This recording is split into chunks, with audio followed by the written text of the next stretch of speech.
feather to attend the Global Network Forum on the topic of international remote sensing application and international cooperation. My name is Jing from Space Star Technology Corporation.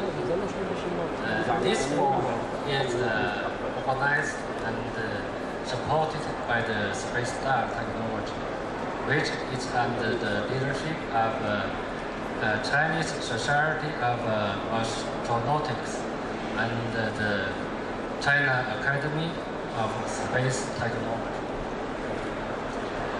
Today we sit together and we talk together to focus, to share the innovation of the technology on remote sensing, and also we talk together to find how can we cooperate together and to join together to develop the technology and the product of remote sensing, and also to promote the remote sensing technology and the product to promote to serve the human life and to optimize the utilization of the resource of the earth. So today, there are a lot of famous and outstanding, excellent scientists and scholars, also engineers in the remote sensing area to attend this meeting. Now I will introduce the attendants in this meeting. Mr. Victor, the President of Bolivia Agency for Space Activities from Venezuela. Mr. Francisco, expert of Bolivia Agency for Space Activities. Mr. Chavez, the Deputy Executive Director of Geoinformation and Space Technology Development Agency, Thailand. Also, Mr. David Coulson, the CEO of DMC International in Beijing Limited. Mr. Lim Yingsheng, the Director of Chinese Ocean Administration. Mr. Fang Xiang, the Director of National Meteorological Administration. Mr. Xu Feng, the Senior Engineer of National Disaster Reduction Center. Mr. Wang Wei, the Director of Disaster Reduction Center of Ministry of Civil Affairs. Mr. Yang Lifeng, the Senior Engineer from PRA. Mr. Tang Xinming, the Director of National Administration of Survey, Mapping, and Geoinformation. Mr. Yu Tao, the Chief Engineer of Institute of Remote Sensing and Digital Works, Chinese Academy of Science.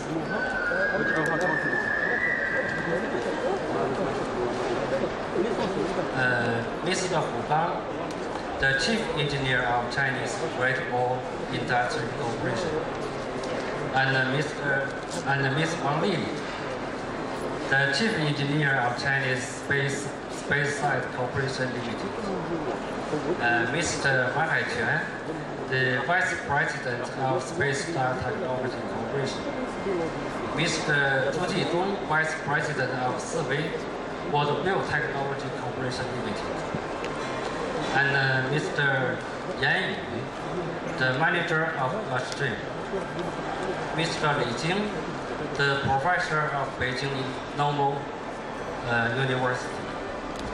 Now we start today's presentation. First, we will warmly welcome Mr. Tang to give us a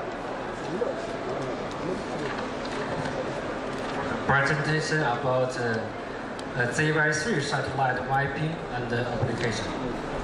Now, welcome, Mr. Tang. Discuss with you about the survey and applications technology on ZY3 satellites.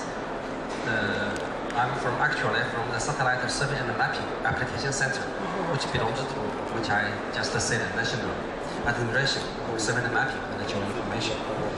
For a long time I haven't spoken English, so it's getting rusty and rusty. So it's quite bad. So, if you have any problem, just interrupt me.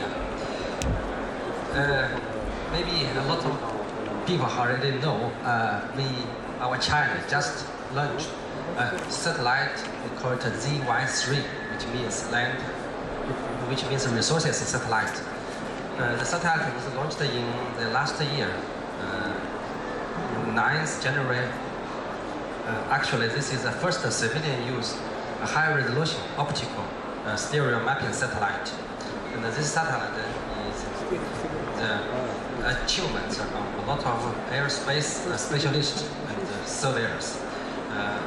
We already made some efforts for about 10 years. The main parameters of this satellite, this satellite equipped with triple linear aerial cameras.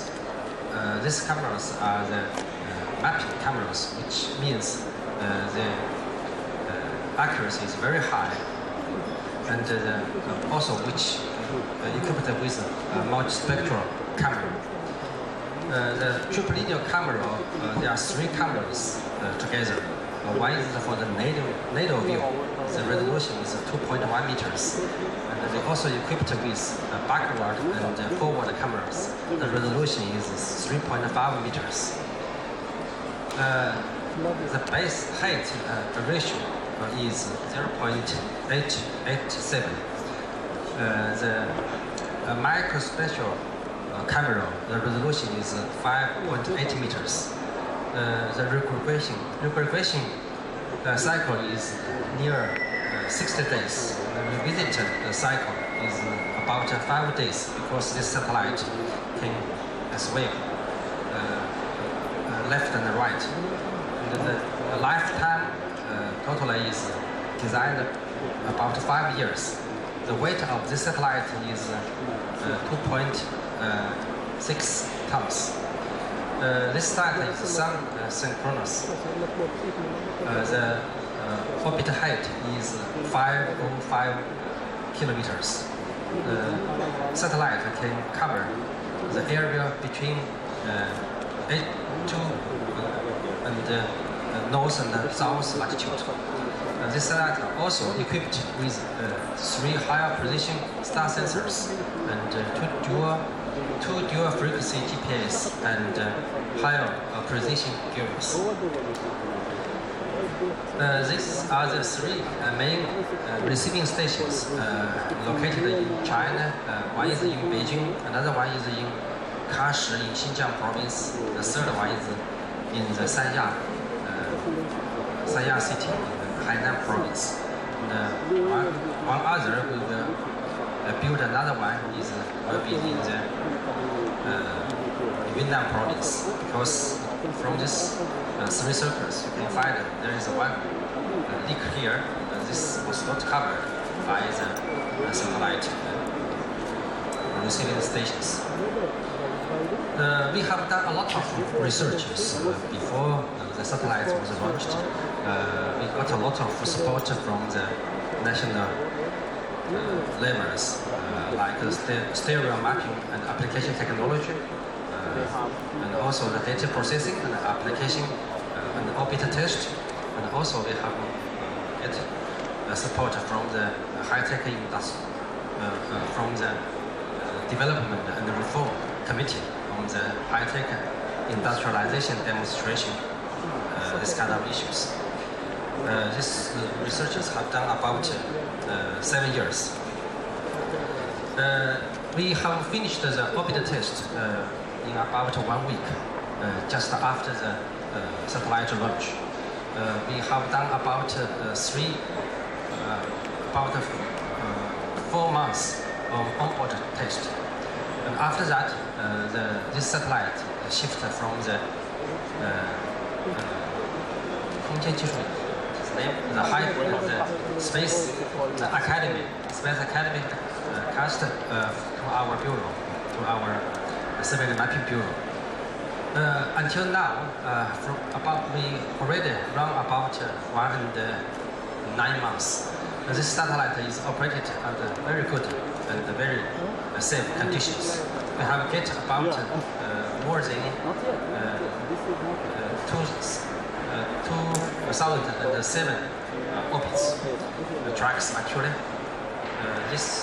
The data we already get are very good, and the data captured in very good conditions. Until last month, this is the coverage they have got about the ZY3 satellites. Generally, we already get the data from about the 135 countries, the data. And especially this data are captured by the on-time, real-time receiving stations from the Beijing, Sanya, and Kash cities. So generally, we already the coverage area is about 14 million square kilometers. These are the coverage in China territory. We have got about more than 10 million square kilometers. In China, we checked it's already covered about 90% of the China territory. Only the problem here, as just mentioned, because there is a leak, there is a blank area here. So this area are covered a little bit less. The other areas are covered much more.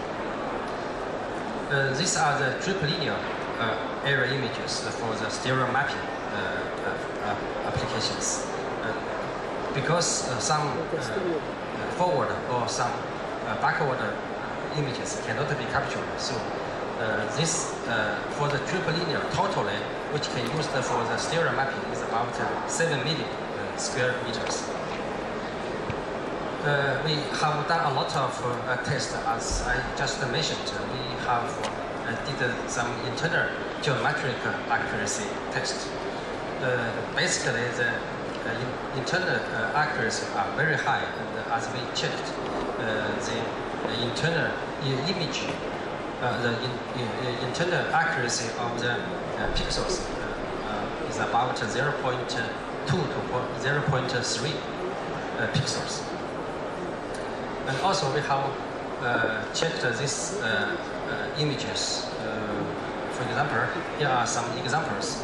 We have done some checks at the Hefei, Anhui province, Ningbo, and Lianshan, Qiqihar, Liuyungang cities.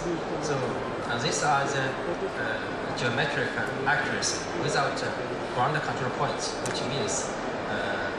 which means this is the accuracy. We have done the radiometric and the geometric calibration.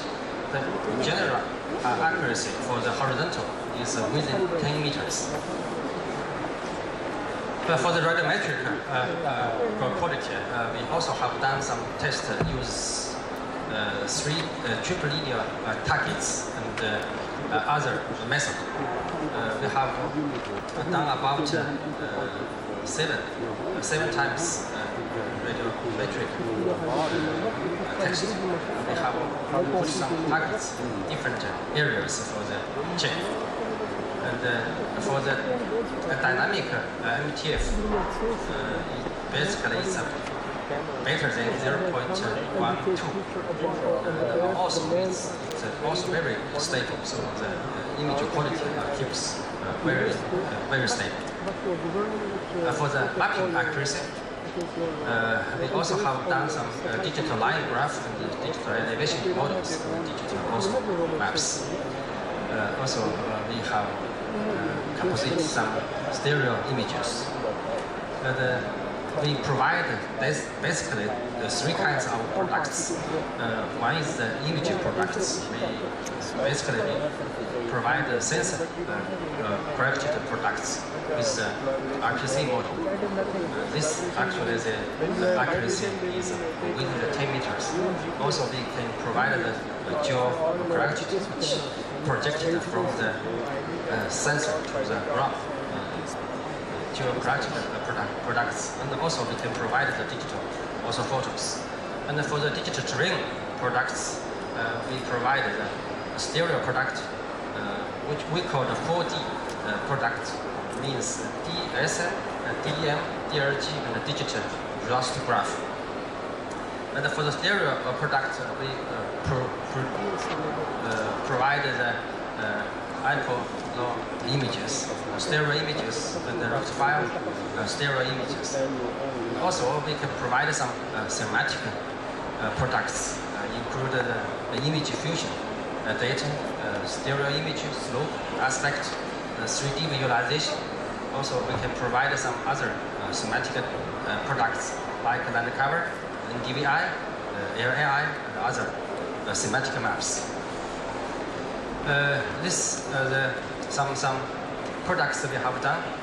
This is in the Hubei province in Jinzhou, ancient city. This is the digital also photos. And these are the digital services model and the digital elevation model. Actually, these are the first tracks images which we obtained. These are the digital line graph. Actually, this is a topographic map we have done in Heilongjiang province. This scale is at the 1 to 50,000 scales. This is the stereo image. We use red and blue to show the stereos. If you are interested in it, we can show you in our center. If you can go to our center, we have a very big stereo images there. And this is the stereo 3D image of Beijing. We have finished this whole Beijing's territories 3-dimensional mapping. This is a slope map. This is a Taiwan.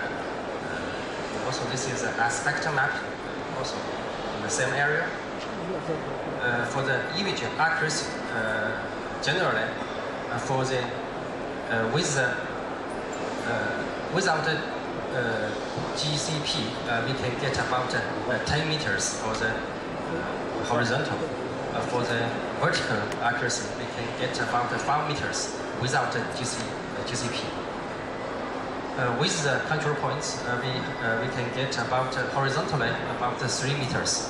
For the height is about 2 meters.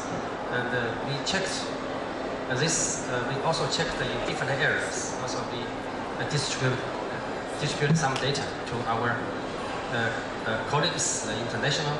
Like we invite spot images to check the DM for us in the Marseille area. And this is a general summary of the mapping accuracy of the ZY3. This satellite can achieve about 50,000 mapping standard in China for the hill, for the hill and the mountains and the very high mountainous area, and also can meet for the plan areas. Because for the 3 meters high, it can achieve. We can achieve this accuracy with a few ground control points. We can achieve 3 meters. So this one can be used for the 1 to 50,000 scale mapping. And this accuracy for the 2 meters height accuracy, this can also meet for the 1 to 25,000 accuracy. Because this is the standard we are using. I think maybe for the international, it's the same standard. And for the 1 to 10,000, we can meet the mountainous and the very high mountainous areas standard. For the applications, we already distribute data to a lot of different departments. Totally, we have distributed about 43 million square kilometers data for the different areas, like the first, still change it back. It's the national key project. The second for the national disaster management. The third is for the prevention. Prevention level survey and mapping project. And also for the land and other resources survey. And also we are starting the international cooperations. For the national project, we provide the data for the 1 to 50,000 National Geographic Information Database update. This is a national standard update project. And also, we are using for the island relief, island mapping.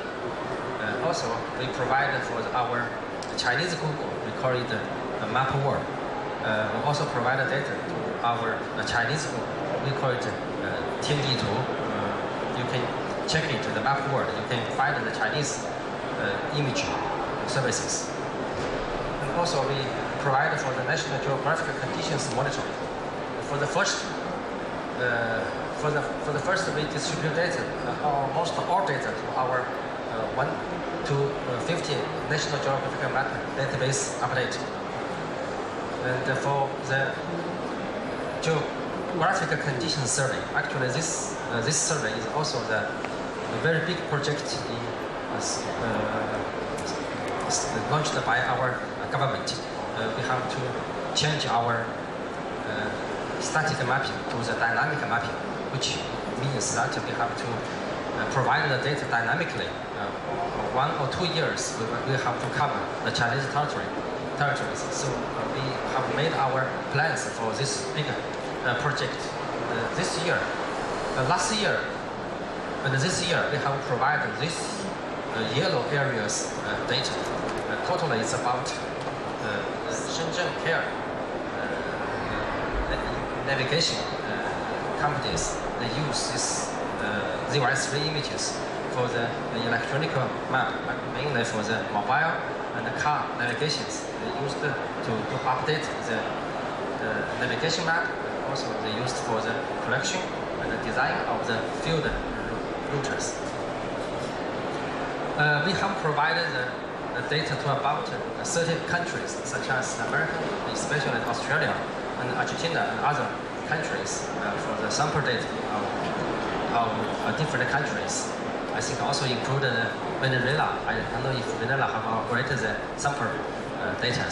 We provided the sample data actually freely, 1 or 2 scenes totally, to our colleagues for your test and for your evaluation if it can be used or not.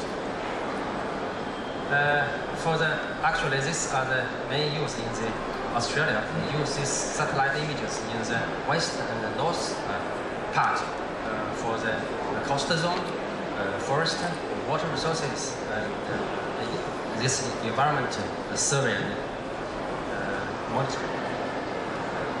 Actually, these are the CISRO's achievement. This is they use this data for the coast vegetation protecting in the Darwin area. Maybe for because the time is very short, I cannot present a lot of technologies and discuss with you. So the main website of our center is www.assessmark.cn, and this is my email address. And for the international use, we have a basic price, about very basic price. It's about the per 1 square kilometers per sea. It's about $1 US. If you have any questions or any issue, please contact with me. Okay, thank you very much. 5 kilometer image from CYT.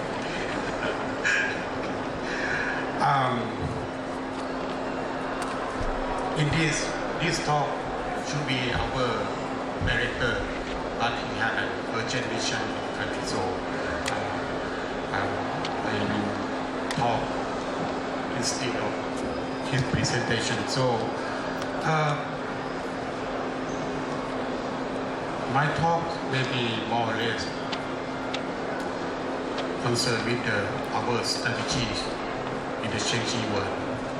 Because G-Star ourselves, we are the image provider for a long time, since the beginning of our organization establishment.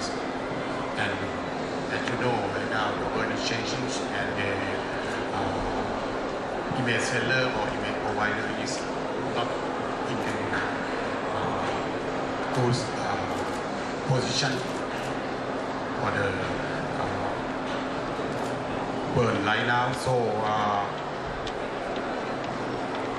and technology on the location-based service is more and more useful in this area.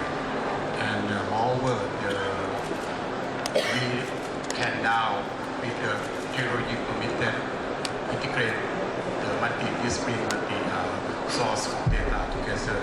That lead to the emerging of the integrated geospatial solutions.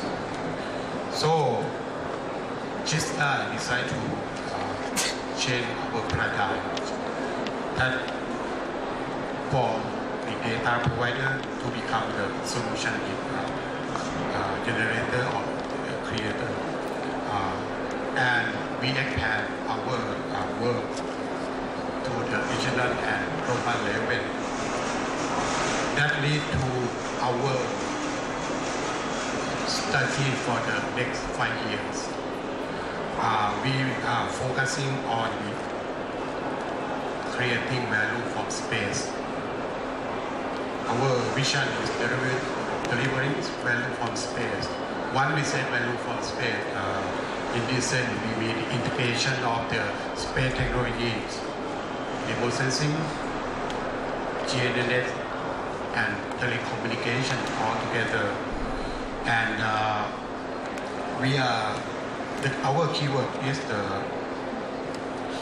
innovation of the solutions, that means the integration of data. For the next 5 years, our vision, our grand strategy will focus on two main things. The first one is the establishment of the Space Innovation Park. We call Space Innovation Park. I will give you in detail on this matter. And the second thing, we are now foresee for the TIOS-2. In Thailand, we have the remote sensing satellite TIOS-1, which is almost 5 years in orbit already. And now we are seeking for the TIOS-2. That and we hope within 4 or 5 years from now we will have the TIOS-2 operate. Let's talk about our resource in terms of remote sensing satellite. Besides our own satellite, TIOS or Taichon, the Thai name Taichon,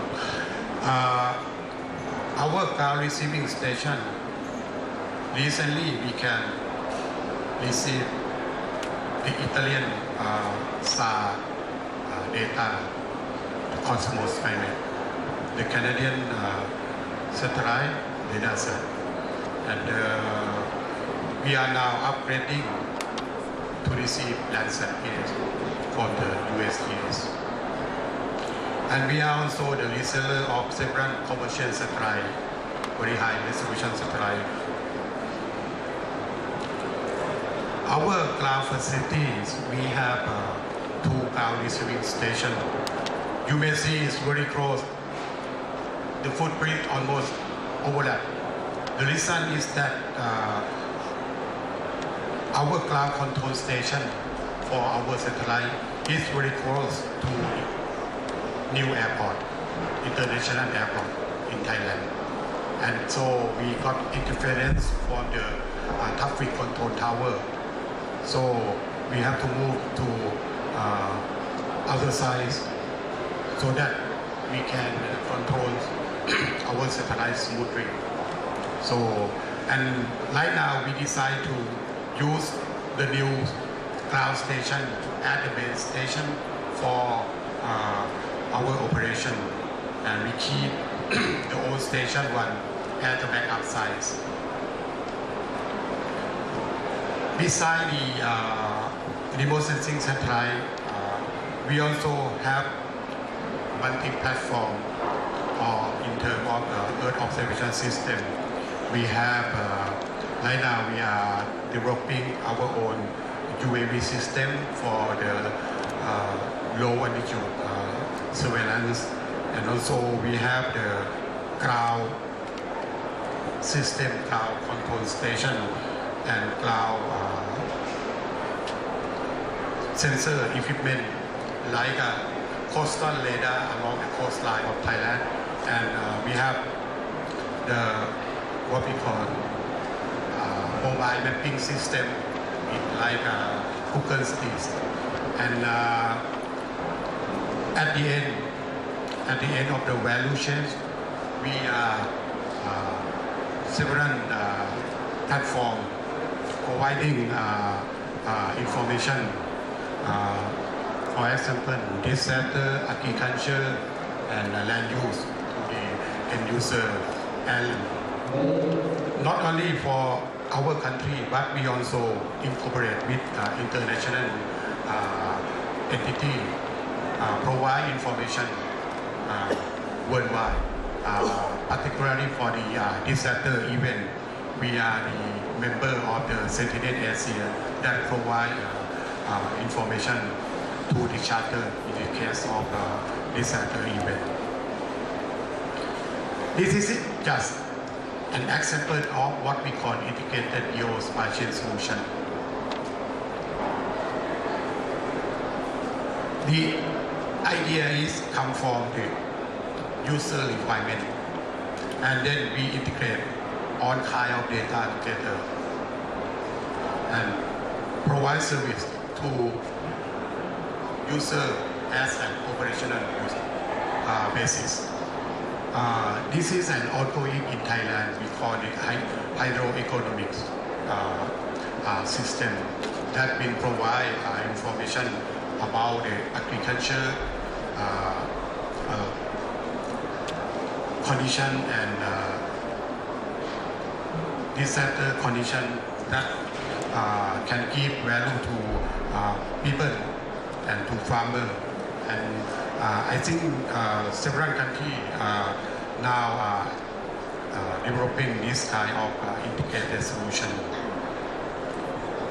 To ensure our continuity of the providing of the remote sensing data, right now we are developing the TOS2 program.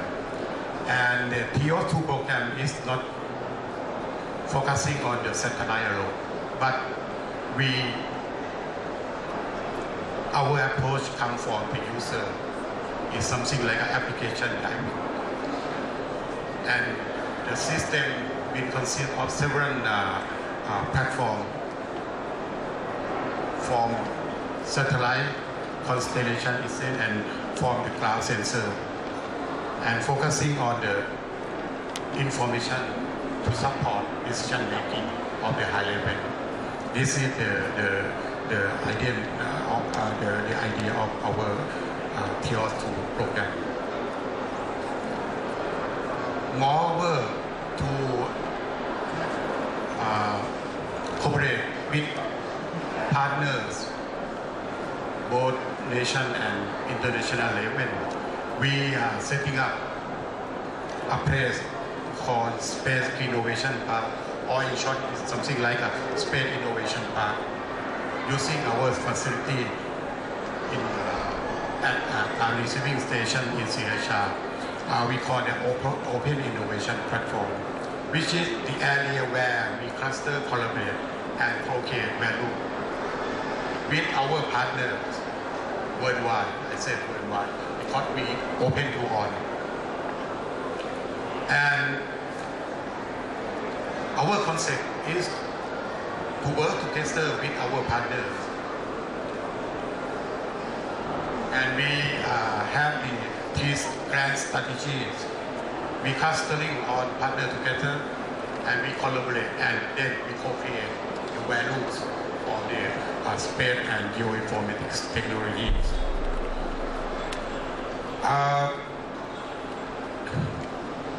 We open to all, as I said earlier, and we focusing to produce values from space.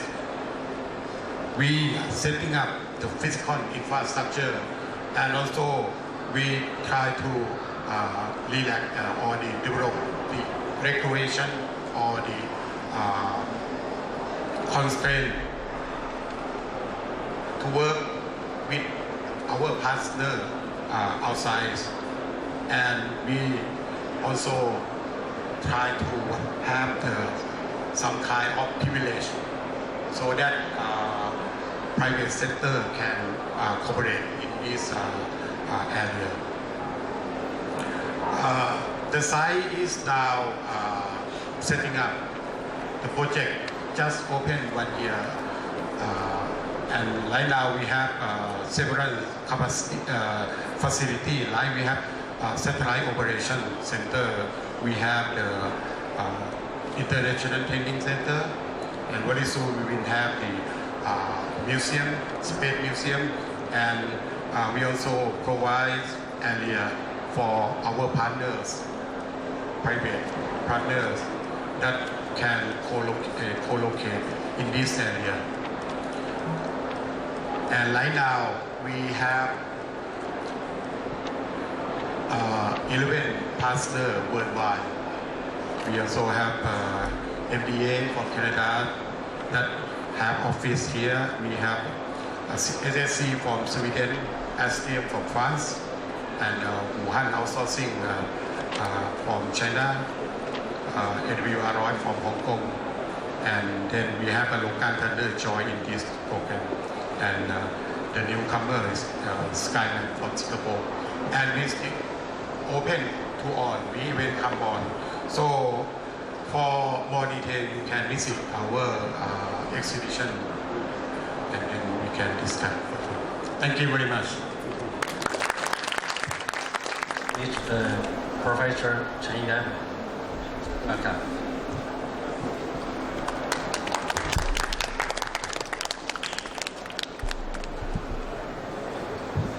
Okay, good afternoon, ladies and gentlemen. Today, my presentation is about for the satellite remote sensing application for the disaster reduction and agriculture. It's divided into 4 parts. The first is for the satellite remote sensing system architecture, and the second part is for the applications in the disaster reduction and agriculture. For the third part is some solutions for the satellite remote sensing application, and for the fourth part, some international cooperation we already done or we will do. This is for the satellite remote sensing system architecture, and also we divide into several parts. The first, for the upstream, for the space resources, we have different kinds of satellites, and also for the ground infrastructures, we have the ground receiving station, the image processing system, and also the data storage, divided into different levels, including the online, offline, and the nearline, the different level of storage for the user to query and also to do applications, also including the processing, the data management, the data storage, and also the distribution to different users. And for the downstream, just the different users will use the remote sensing data. For example, in the agriculture, the disaster reduction, and also the environment protection, and some other areas. We're also using the data. Such kind of data can be distributed to different users. Okay. Concerning for the disaster reduction in China, we have launched the HG series constellation satellite from 2008, and also takes in different sensors, including the CCD and also the hyperspectral sensor. And also the infrared sensor, and also we launched the civil using sun satellite to compose the constellation to provide to the users in different sensors and different level products. This is the detailed information for the constellation for different satellites we used. And for the disaster reduction in China, we can using for the flood risk assessment, for the monitoring and disaster assessment, the drought risk assessment, and also the monitoring and disaster assessment. And also including the landslide, debris flow monitoring, and also the disaster assessment, and the snow disaster, the low temperature, and also the risk assessment. And also can be used in the forest fire monitoring and also the ice monitoring. And included the disaster and insect passage monitoring and ecological environment recovery.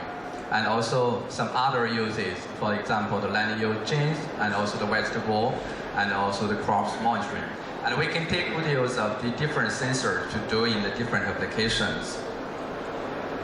This is the application product system architecture in China. We used for the risk warning, the disaster monitoring, disaster assessment, and also the recovery and reconstruction and assessment. And we can take good use of the space technology and to combine with the disaster reduction business together. And we can use in the for the disaster management, we consider for the prevention, preparation, emergency response, and also the reconstruction. For the space technology, for the risk assessment, the early warning, and also the monitoring, and also the damage assessment. I can support each other to do the business in the disaster reduction.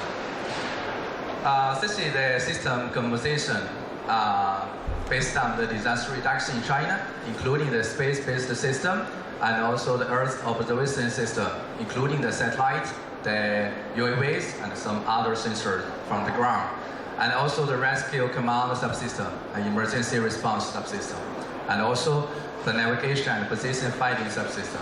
And these 5 parts compose the total system for the disaster reduction in China.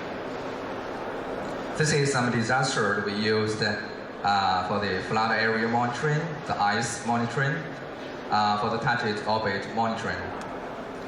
And for the agriculture, we just have do some business system to do some crop planting auxiliary statistic, and also the crop growth analysis, the crop yield estimation, and the crop pest and diseases monitoring, and also the fisheries environment monitoring and the fisheries the quick report. We can using the remote sensing data to do it in the agriculture area to generate a different information product to sell to the public. For the agriculture remote sensing application in China, we can divide it into the 3 steps. The first, the agriculture condition monitoring, including the crop monitoring, the environment monitoring, the weather, the yield estimation. For the precision agriculture, including the soil moisture monitoring and pest inspection, and also the nutrient problem, and also harvest assessment.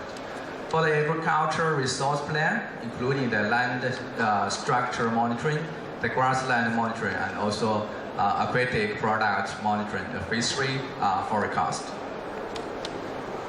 This is an example we're doing for the crop drought monitoring information for each month by using the Chinese satellite remote sensing data. Monthly, we can monitor the crop drought information. This is another example we're using the Cyber series satellite to doing the thematic maps or the distribution for the winter weight. And we can get the distribution of the information. For the third part is the solution for the remote sensing application. And now, from Spacestar, we already developed an architecture we call the cloud service system architecture for the data center. This is the architecture about the platform, including the hardware and also including the different software. Based on this, we can do the different applications to develop the different algorithms or the models to integrate together to provide the user the total solution for different areas of application. This is the typical application system for the satellite remote sensing in agriculture. We can establish the hardware, including the computing services, and also the storage, and also the network, and also to develop some software or algorithm models. For example, for the drought monitoring analysis, the crop growing analysis, and also the crop distribution monitoring. And this is some performance we can generate of the result, and we can realize for the real-time monitoring of crop area, and also identify the pest and disease information, and also the real-time monitoring the land environment for agriculture. This is another architecture we used for the National Agricultural Information Informatization System. Based on this, we can provide to the user the detailed information in real time. Different kinds of information are based on the GC information and also the remote sensing data, and also some thematic maps and analysis information. Based on this, we can provide the information to the public, to different kinds of users. And for the remote sensing typical application system, we're using this to develop the potential software or the algorithm to develop the software to be used in the disaster reduction and environment protection. And now we can provide more than 20 different kinds of thematic maps can be used in this kind of two areas. And also including some experts have mentioned NDVI, EVI, and also to extract water information and also the land information from the software. This is the composition. We just do cooperation with Venezuela about the typical application system. They divide into several subsystems and provide more than 20 thematic maps in the area of environment protection and disaster reduction. And now also we continue to do cooperation to do some research in the different related areas to continue to evaluate the information about the product. This is some software UI we developed. For the third part, international cooperation, we think that through the international project cooperation, we can do the technology sharing in the area of remote sensing, and also can establish the joint team to do joint research in payload research, the satellite data calibration, event processing, and different applications, and also the algorithms, and also the precision of thematic images, and also the data sharing in different kinds of methods, and also to develop or to do some research for the system standard and architecture exchange, and also for the remote sensing application scientists and engineers exchange in the worldwide to enlarge the applications, the remote sensing application in different areas. Okay, thank you very much. Good afternoon, ladies and gentlemen.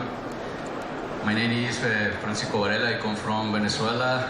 The title of my presentation is, as well, Mr. Lee said, Venezuelan remote sensing satellite and the potential role in exchanging and sharing data.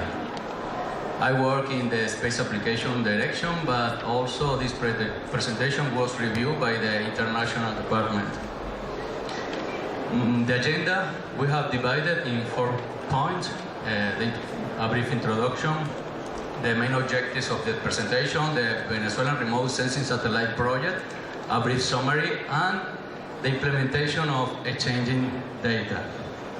Where we are, Venezuela is located in South America, is one of the northest countries of South America, and the institution who has the capability and the policies to use the space is the Bolivarian Agency for Space Activities, ABAE. It was created by law in August 9, 2007 by the National Assembly. The creation law was officially published on October 25, 2007.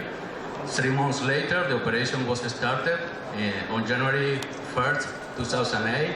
It's one autonomous institution and is attached to the Ministry of Popular Power for Science and Technology. The main objective of this presentation is to describe the potential role of the Venezuelan remote sensing satellite in promoting space data sharing. Here we can see the pictures about the Earth station that can receive the data from this satellite.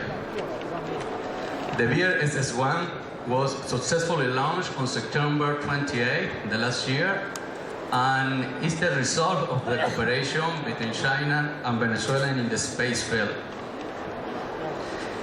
The main technical specification of the Miranda satellite, we call this project, the BRSS-1 project, we call Miranda in honor of the main hero of our independence. The main technical specification about the orbit, the altitude is 640 kilometers, the local time descending node is around 10:30 a.m. The revisiting period using roll maneuvers is 4 days, and the repeating period is 57 days when we use the panchromatic and multispectral camera. The panchromatic and multispectral camera has the resolution, in the panchromatic case, better than 2.5 meters, and in the multispectral case, the resolution should be better than 10 meters. And the size of the scene is around 57 kilometers. In the WVNC, the resolution should be better than 16 meters, and the size of the image should be around 369 kilometers. Here we can see the spectrum of image. In the panchromatic, the spectrum is from 0.45 to 0.9 micrometers, and in the multispectral, here we can see the bands, the blue, which is coming from the 0.45 to 0.52 and so on. The green, red, and the near infrared. That's the information of the spectrum for the multispectral cameras. About the data processing and downlink capability is a very important characteristic, especially if we are thinking to download the information from another ground segment. The downlink work in the X-band, and the modulation is QPSK. The transmission rate of the image data, we have 2 channels. Each channel is 119 megabit per second. Total, the maximum rate is 380 megabit per second. The image data could be downlinked in real time, or could be stored on board and later should be transmitted to the ground station when we have line of sight. The compression ratio for the panchromatic, we can work with this relation, 5:1, or also we have the option to work in the compression ratio 3:1. In the multispectral, we have this relation, the compression ratio, and the storage capability, we have more than 512 gigabits.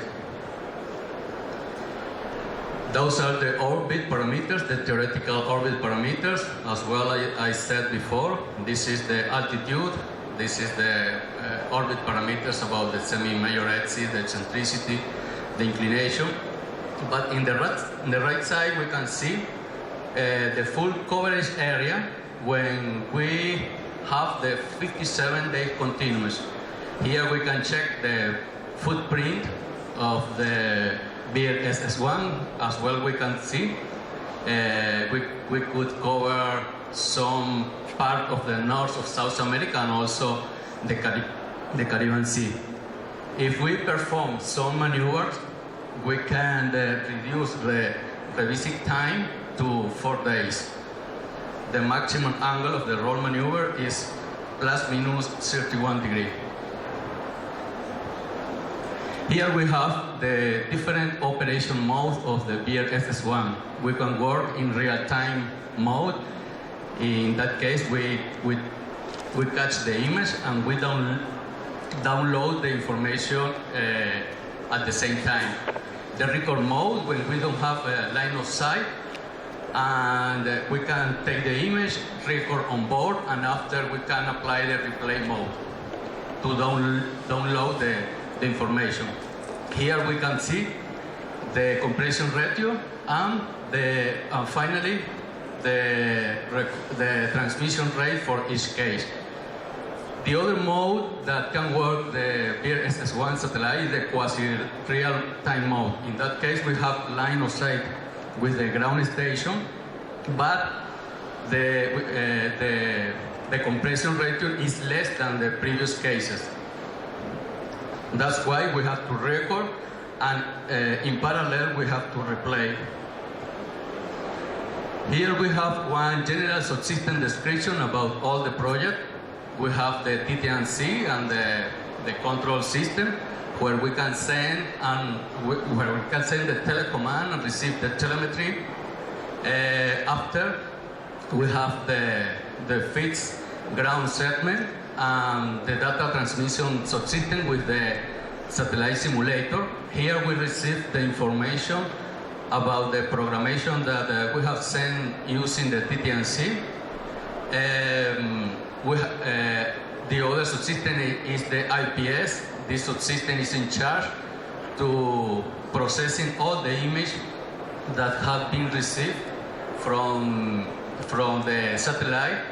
The PSS is the interface direct with the users, and the peripheral can connect with the typical application system, who has the capability to add some value, as well as explained Mr. Chen in the previous presentation. The typical application system have many thematic maps where have been included some environmental and weather application. I mean, the image that have been received, we can add some value depending of the institution, or depending of the research that we are doing. The OMS is the management, is the main system. Here we organize the mission plan, and we can control all the subsystems using this subsystem. Here we can see the 12-meter antenna. As well, we saw previously, the main antenna had been covered with one radome. This is internal of the radome. And here we can see the basic workflow of the processing for all the project. If we start with in the middle of the slide, we can see that we have to generate the mission plan once a week. Then we send that information to the TT&C to send the information to the satellite and to program the payload. And after, we receive and confirm the information using the 12-meter antenna. We send the image received in the 12-meter antenna using optical fiber from the Earth station to the place where is located the IPS. In the IPS, we apply the calibration, the correction in the different level, radiometric calibration, radiometric correction, geometric correction, using control point or not using control point. And at the end, in the level 4, we apply the digital elevation model. Here we can see some products generated by the BRSS-1 project. We can do some zoom. In this case, we use the multispectral image. This is when the main airport in Venezuela, the international airport. using the panchromatic camera. Here we can see one image from Caracas, the capital of Venezuela.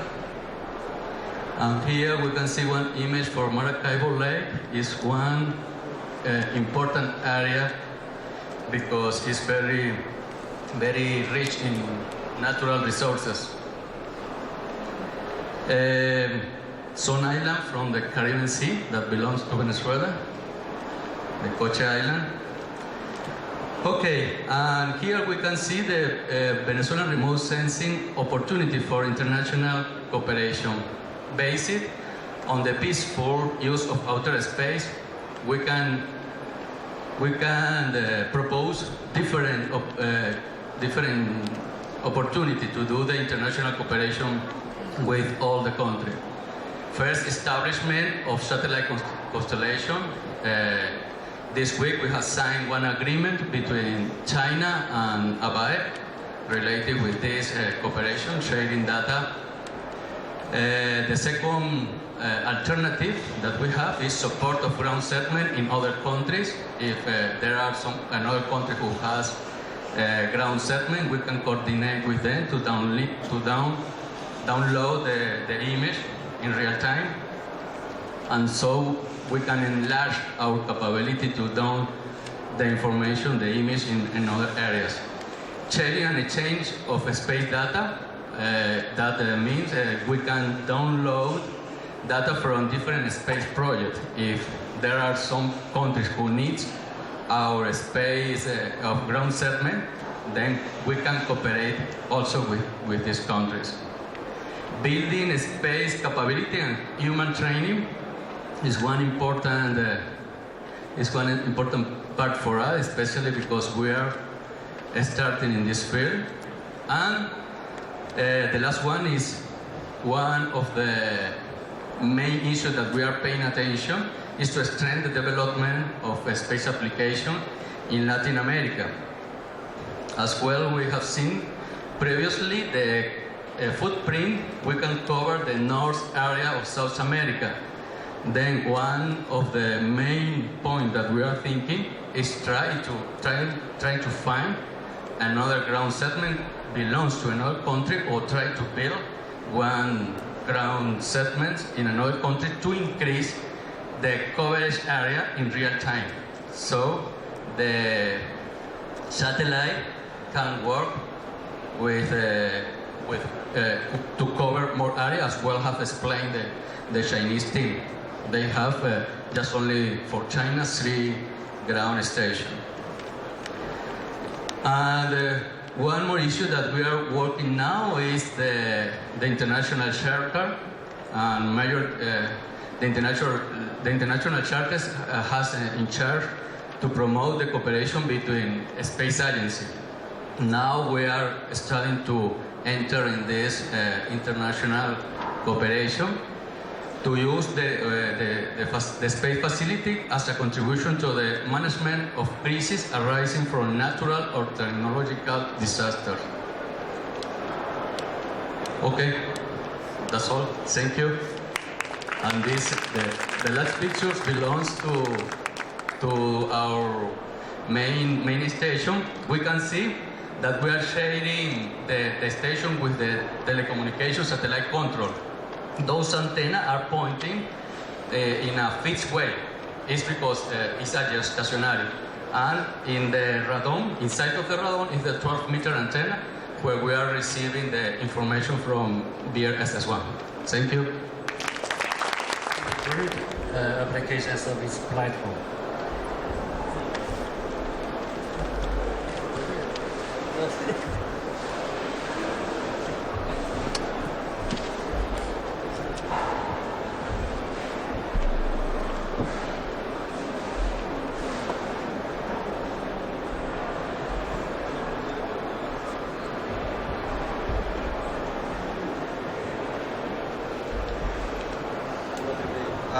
Good afternoon. With this presentation, I show our colleges a new standard and its applications. As we know, with the rapid development of global economy, the Earth's environment change quickly. So it's very important to take advantage of remote sensing technology. And with the rapid development of Earth observation systems, we have got more and more EOS data, which of multi-angle, multi-spectral resolution, multi-spatial resolution, and multi-temporal resolution, etc. For example, if we want to build a map with a scale of 1 to 25,000, we could use 2 meter spatial resolution data and 2.1 and 2.36 and 2.5. Lots of data could be used. And actually, we really need so many spatial resolution? I don't think so. So, how to conduct these different kinds of data in processing and to build the result of the equations combine the different parameters is very important, and how to do this efficiently and how to share the result easily. I think Google gave us a very good example. So we built a new method which mainly focus on the standardization. We will standardize our data product, the standardization of data farming and operation processor and data service. Maybe several steps will be presented here. Here is a data organization schema.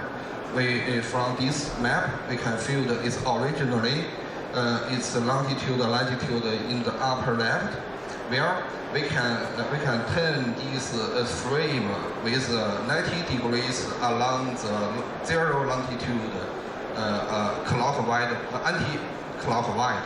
So there are two frames. We combine these two frames together, and in the north and the south polar, we will have a regular tire. So for this, we can build lots of very regular tire with this globe. The second, we will define the data product. As we know, for quantitative retrieval, we have a scale concept. For example, for temperature, land surface temperature, maybe it's 1 kilometer square or 10 kilometers square or 1 meter square. It's different. So we also need to build a scale. And for this map, we build this standard. We can find actually for 1 meter around, we can build the map scale of 10,000, and for the 2.5 meter maybe 25,000 and etc. So for this standard, we can combine the longitude, latitude grid and the map scale and the satellite spatial resolution together. And based on this, we can define the new data product definition. Not only its physical meaning, but also its scale meaning. And for each scale is with a size of 1,000 times 1,000 pictures, which means if the spatial resolution is 1 meter, we will build a tile of 1 kilometer square, and etc. If we build Moody's data, it's maybe 1 kilometer, and its tile is 1,000 kilometer times 1,000 kilometer. Actually, its size is different, whereas the data amount is the same. Here is an example of Moody's. We can conduct the processing is easy, and lots of data could be conducted in this way. And here is a showing of the processing. In the term of processing, we will show this map, one tire by one tire, it will be compensated to this map. And last, we will show the systems. And for this system, we built nearly 100 computers together, and for large regions processing. and the different kind of data could be mixed together and processed. Here is an example for the flood monitoring in December in Heilongjiang province, and in the upper image we saw it original data with each green frame show image, and we cut these lots of images into small tiles, and which could be found in the bottom image. In the color of red, it's lots of layers, and in the color of green, layer shows later. So we can find the distribution of amount of the data. For example, where is the region of our focus? And at last, we build this map, and it's easier to find different time, different region, different size of the image. That's the advantage of this kind of standardization. That's all. Thank you very much. I would like to talk to you today about international cooperation. I have been coming to Beijing now for over 10 years. I am always very pleased to be here, and I thank you very much for the invitation from Space Star Technology. And the reason always for my visits has been international cooperation. So I'd like to tell you a little bit about the work we do. I am from a commercial company called DMC International Imaging, or DMCII, but the work that we do is very much beyond commercial activity and based on a large number of international cooperations.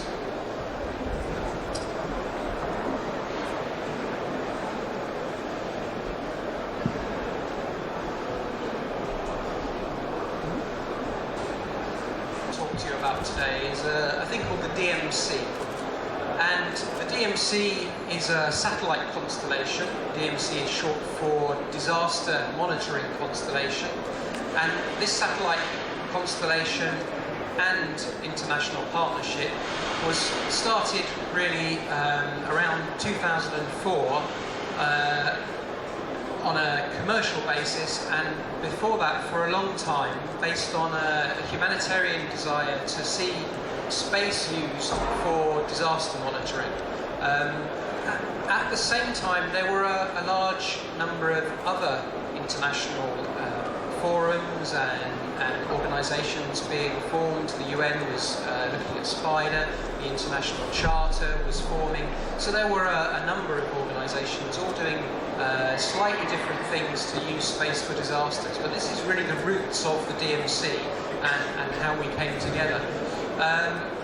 We have a thing called a consortium, which is a number of nations who own satellites of the same type and made by SSTL in the UK. And these satellites come together to provide imagery in the event of a global disaster, and also for many, many commercial applications. And I will talk about a few of these applications as we go through. But you can see a large number of satellites so far have been built and launched within the DMC constellation from Algeria, China, Nigeria, Spain, Turkey and the UK. And many more are in the pipeline.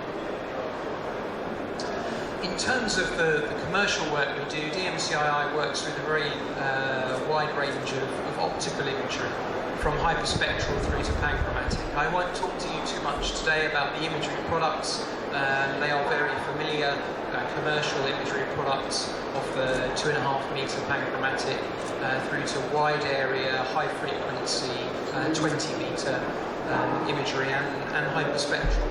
And the satellites themselves that we work with are ones we operate and ones that we work with and represent for our partners. The DMC itself is a 22 meter class multispectral spacecraft. These are very high volume, very wide area, very high frequency imaging systems. Nigeria Sat2 we represent for the Nigerian Space Agency commercially outside of Africa. This is the 2.5 meter, 5 meter system. We are doing a project together with our partner 21st Century Aerospace Technology in Beijing, where we are helping them to commercialize very large volumes of 1 meter imagery in a constellation referred to by 2118 as the Beijing 2 service. And beyond that, we are expecting the launch of a SAR satellite that we will be commercializing called NovaSAR, an S-band SAR system that is a significant development in the UK currently. We work internationally. Many of the customers you would expect to see governments, institutions and commercial companies. And we have a global partner network which includes receiving stations, commercial partners and resellers around the globe. So looking very quickly at the imagery, again it's the sort of thing you would expect to see in the 2.5 meter class. Very high quality. At the coarser resolution at the 22 meter, we are providing imagery on a continental scale all the way down to farm and fields. And I will come back to talk about that. Agriculture and agroforestry is a very big part of what we do.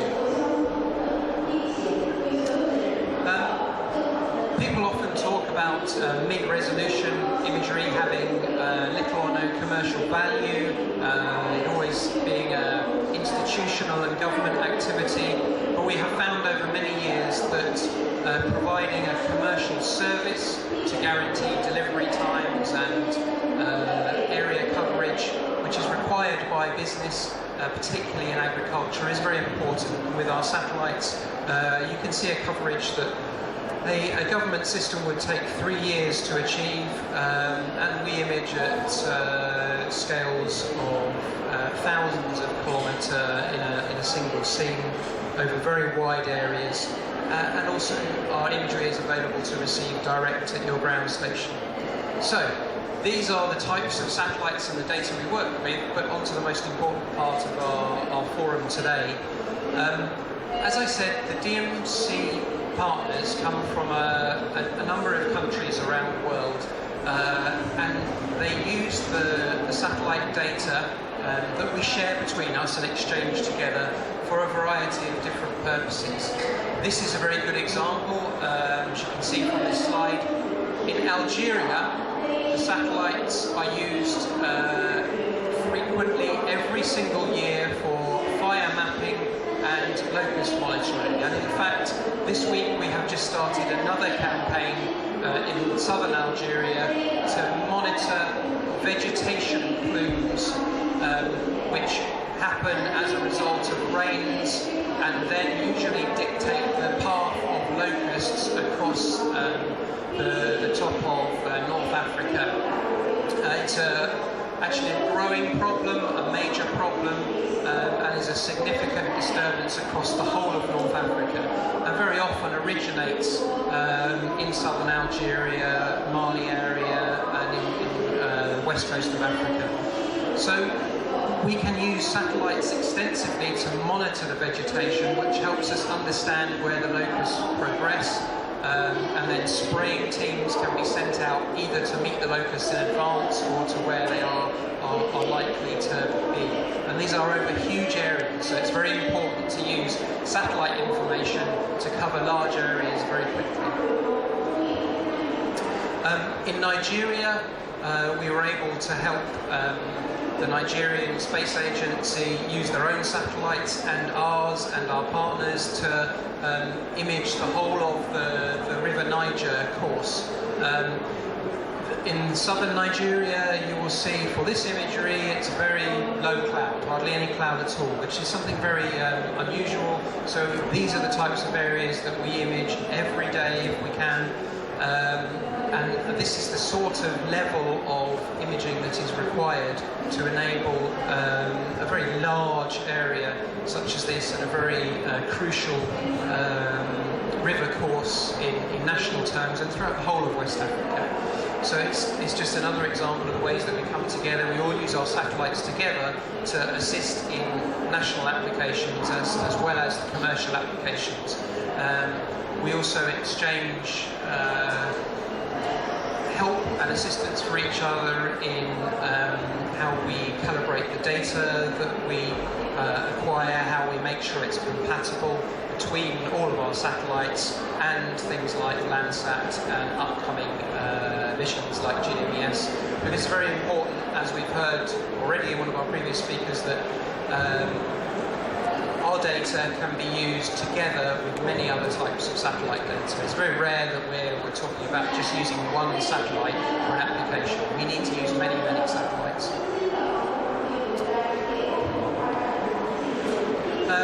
We're very proud to have a very long-term cooperation with the Brazilian government. The Amazon basin has been imaged every year by the DMC satellites to assist the Brazilian government in mapping their deforestation. So of course they use their national satellites and the satellite CBAs that have been worked in partnership with China, but at the same time this is a very cloudy area. Tropical forests generate their own weather systems, and it's exceptionally important to really image and image and image in order to actually be able to produce some relevant mapping for national needs and national purposes.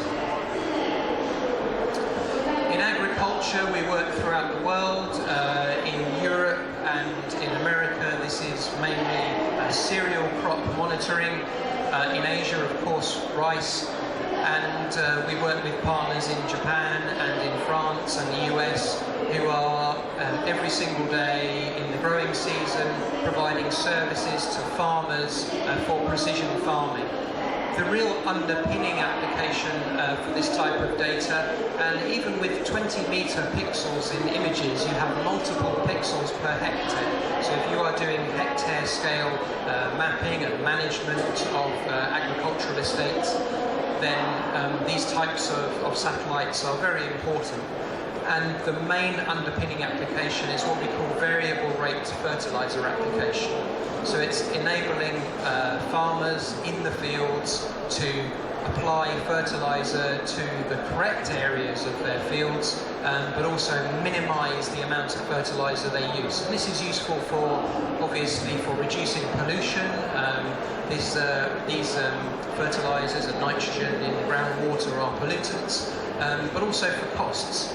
We want to use the least amount of fertilizer to optimize the crop yields to reduce the cost to the farmers. And this is something throughout the growing seasons that our data is used for every day.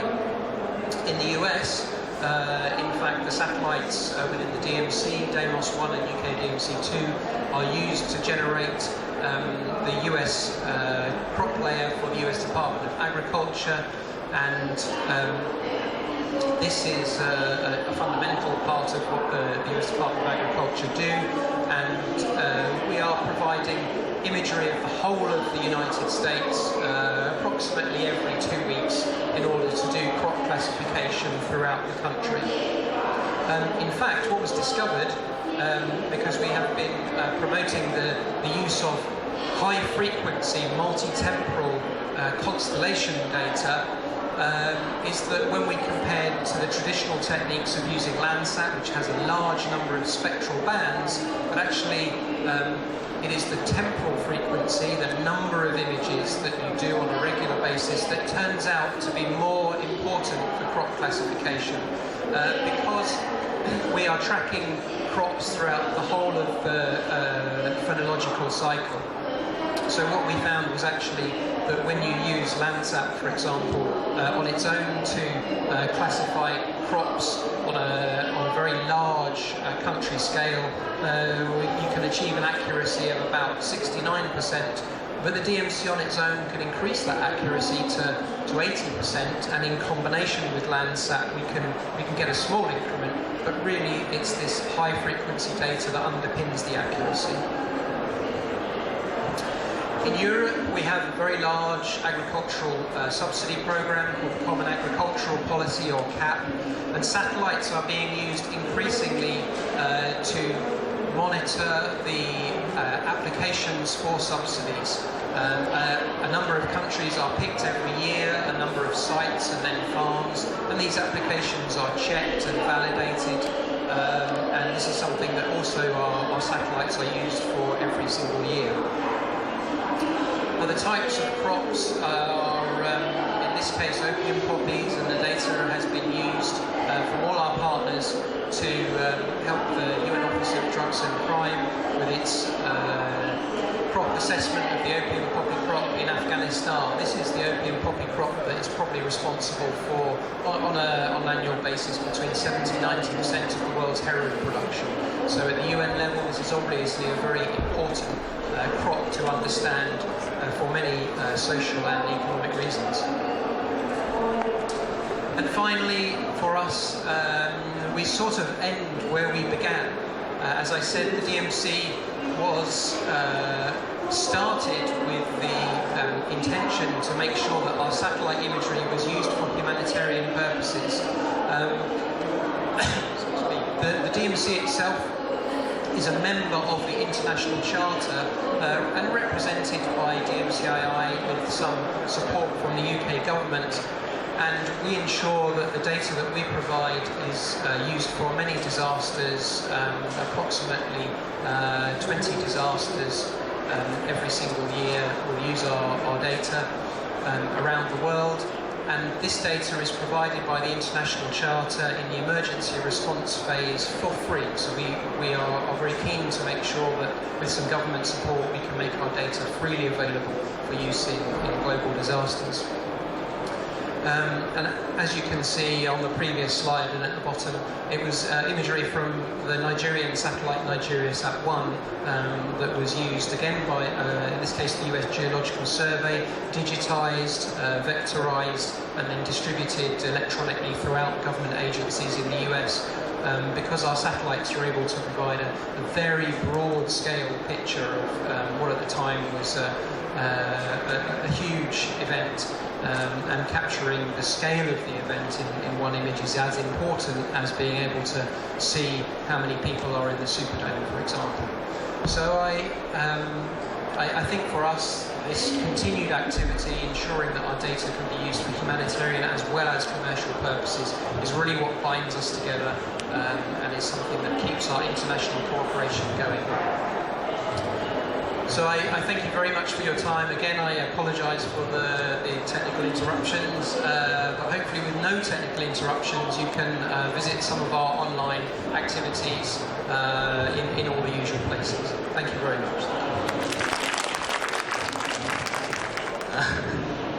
With his permission, I am going to talk about it. Now, in this moment, we are talking with some countries in Latin America, especially with Argentina. They are interested in cooperating with us in this issue.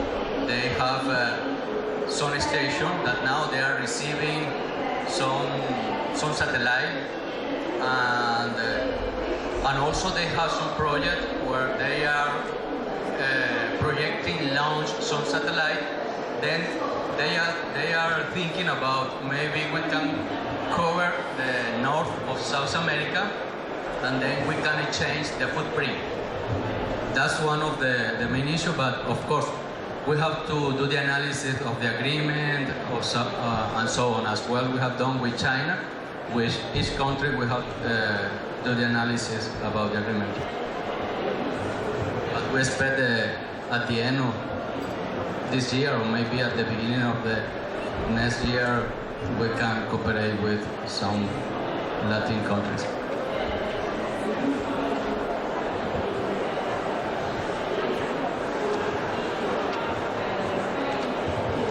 Hi, good afternoon. My name is Katrina Lego from George Washington University, and this question is directed to Mr. Hodgson.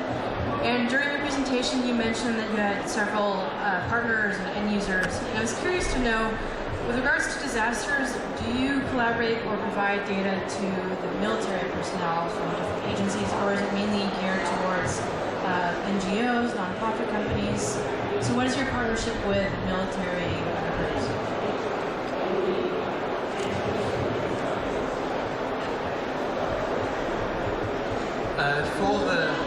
For the data that is used in the event of disasters, the primary route for us is through the International Charter. And the International Charter has mechanisms to deliver data focused on the civil contingencies communities. Now, in many countries, the military and defence organisations are finding that civil contingencies is increasingly a part of what they do. So in that role, I'm sure that there are instances where the civil contingencies community involves those organisations for the use of the data in disasters. But for us, the focus really is on civil contingencies, and there are very strict and followed procedures to avoid imaging in conflict zones, and these are the other types of issues that we come across when we are imaging for international disasters, and this is something that we also take account of very carefully.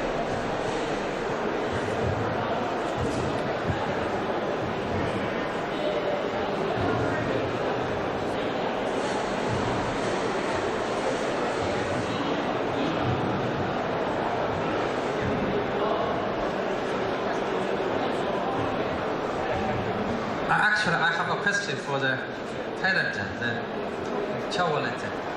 I don't know somebody is here can answer my question, because I'm also interested in the sales satellite. And also I checked the Thai satellite can cover the Chinese South Territory, especially the Tibet and the Yunnan province.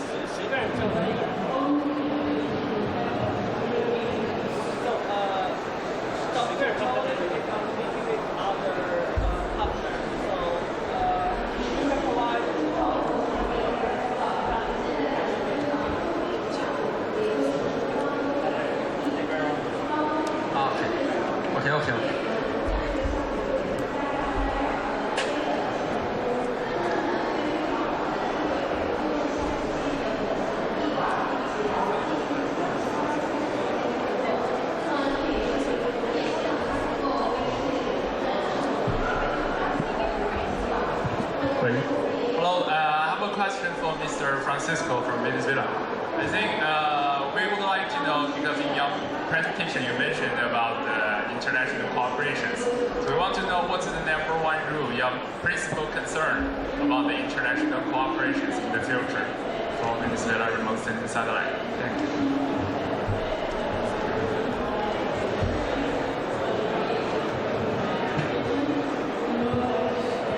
Okay, for the international cooperation, the principles are the same that have been established in the outer space use for the peace. Of course, for each agreement with each country, we do the analysis. We try that the cooperation is sharing and exchanging information with the country that are interested in do that. Now we have just the main station located in Venezuela, and the capacity of the satellite, I mean in the power subsystem and the payload configuration, support more than just only one main station. That's why now we are starting this international cooperation, and we are totally open to start the negotiation and discussion with all the countries that who are interested in this kind of information. For example, with China, we have signed exactly this week one agreement. Then in this agreement we are expecting that we will exchange information. They receive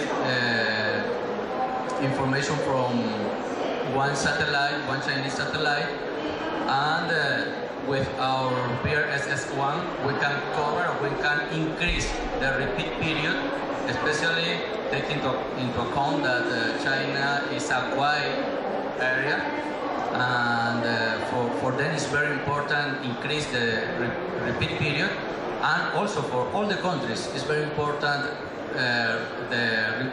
increase the repeat period.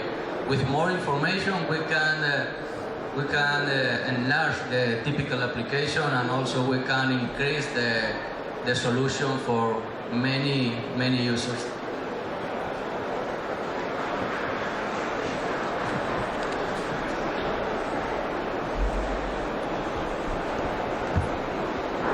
I'm from the National Disaster Reduction Center of China. So I have a question for Mr. Hodgson. In your presentation, you mentioned that DMC is a member of Charter. Our center is the authorized user of Charter too. But my question is that Charter is we apply data from Charter after the disaster. So my question is, before the disaster or in the reconstruction period of after the disaster, can we get data from DMC? Do you have any mechanism to provide data for the other period of the disaster management, not only after the disaster? The emergency response period. We have the need for the data in the data preparation, reconstruction period. So do you have any plan to provide data to meet our needs?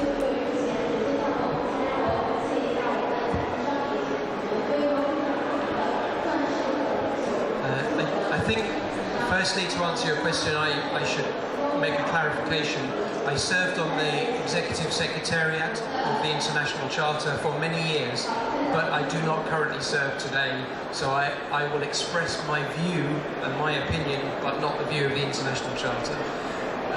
So in my personal opinion, the Charter is very focused on the emergency response phase, and I believe that will remain so for many years to come.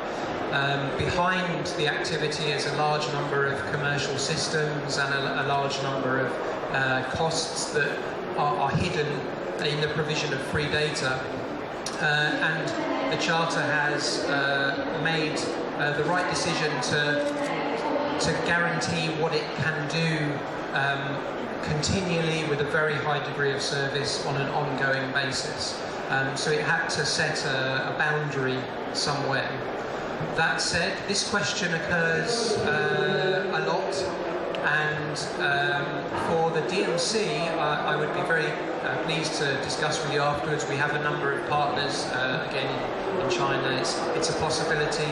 The answer for us, the first answer always is yes, commercially, we can always provide data, but I'm sure that there may be a way we could find some way to assist you. I will do my best.